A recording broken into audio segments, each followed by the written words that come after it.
Are you your own worst enemy? This book will change your life. Ever feel like you're constantly self-sabotaging, even when you're this close to achieving something great? That voice in your head telling you you're not good enough, not ready yet, that you need more recognition, more stuff. That's your ego talking, and it's holding you back.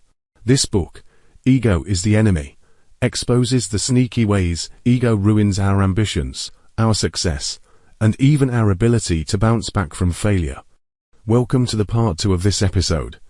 This isn't some dry, philosophical text.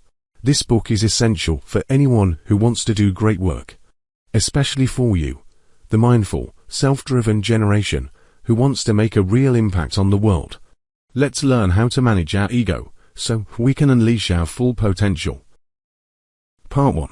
Aspiring to greatness. Stop talking about what you're going to do and just start doing it. Social media, empty brainstorming sessions, endless planning. These are ego traps that make you feel productive without actually accomplishing anything. As Kierkegaard said, mere gossip anticipates real talk. And to express what is still in thought weakens action by forestalling it. Instead of spending hours crafting the perfect Instagram post about your new business idea, spend that time building a basic website or contacting potential customers. Let your actions speak louder than your words. Are you chasing external validation, or are you driven by a deep, internal purpose? It's easy to get seduced by the allure of titles, money, and recognition, but these things are often fleeting and empty. Choose the path of meaning, even if it's less glamorous, like General Sherman did when he chose to support his friend Grant instead of seeking his own glory. For example, say you get offered a promotion that comes with a fancy title, but requires you to compromise your values. Ask yourself, does this align with my purpose? Will this make a real difference? If not, have the courage to say no. You are never done learning. No matter how successful you become, seek out mentors, read books. Put yourself in uncomfortable situations where you are the least knowledgeable person in the room. Like Kirk Hammett, who sought out lessons even after joining Metallica, be a sponge for knowledge. Instead of sticking with what you know, take a class in a completely new subject. Attend a conference outside your field, or ask someone you admire for advice. Embrace the challenge of learning something new. Part 2. Navigating success. Success can be intoxicating, but don't let it go to your head. Stay humble, stay hungry, and keep learning like Genghis Khan, who constantly absorbed new ideas and technologies to fuel his conquests. After a big win, take time to celebrate. Then immediately turn your attention to the next challenge. Don't rest on your laurels or get complacent. There's always more to learn and achieve. It's easy to create a narrative around your success, to tell yourself a story about how it all unfolded perfectly according to plan. But this is rarely the truth. As Bill Walsh, the legendary coach of the 4-9ers, said, almost always, your road to victory goes through a place called failure. Instead of focusing on your past achievements, look for areas where you can still improve. Seek out feedback from trusted sources, and be willing to admit your mistakes.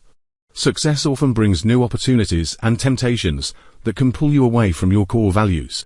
Define what's truly important to you, and have the courage to stick to your principles, even when it's difficult. Learn from Grant's mistake of chasing what he thought he wanted, instead of what truly mattered to him. Imagine you're offered a lucrative deal that requires you to compromise your ethics. Ask yourself, is this worth it? Will this make me happy in the long run? Have the courage to walk away if it doesn't align with your values. Part 3. Bouncing back from failure. Every setback, every failure, is an opportunity for growth and learning. Don't waste it by wallowing in self-pity or denial. Like Malcolm X, who used his time in prison to educate himself and transform his life. Turn your dead time into a lifetime. If you lose your job, instead of panicking, use that time to learn a new skill. Network with people in your field, or work on a personal project you've been putting off. Turn this setback into a stepping stone. You can't always control the results of your efforts, but you can always control your effort itself. Do your best, work with integrity, and find satisfaction in knowing that you gave it your all. Like Belisarius, the forgotten general who achieved incredible things, despite being betrayed and punished, find solace in doing the right thing. Say you pour your heart and soul into a project that ultimately fails. Instead of beating yourself up, take pride in the effort you put in, learn from your mistakes, and move on to the next challenge with renewed determination. Sometimes failure hits you like a ton of bricks, forcing you to confront uncomfortable truths about yourself and your situation. Embrace this breakdown, learn from it, and then have the courage to walk away when necessary. Don't keep digging the hole deeper, like John DeLorean did, ending up in a worse situation than before. If you're in a toxic relationship or a dead-end job, have the courage to acknowledge it and make a change.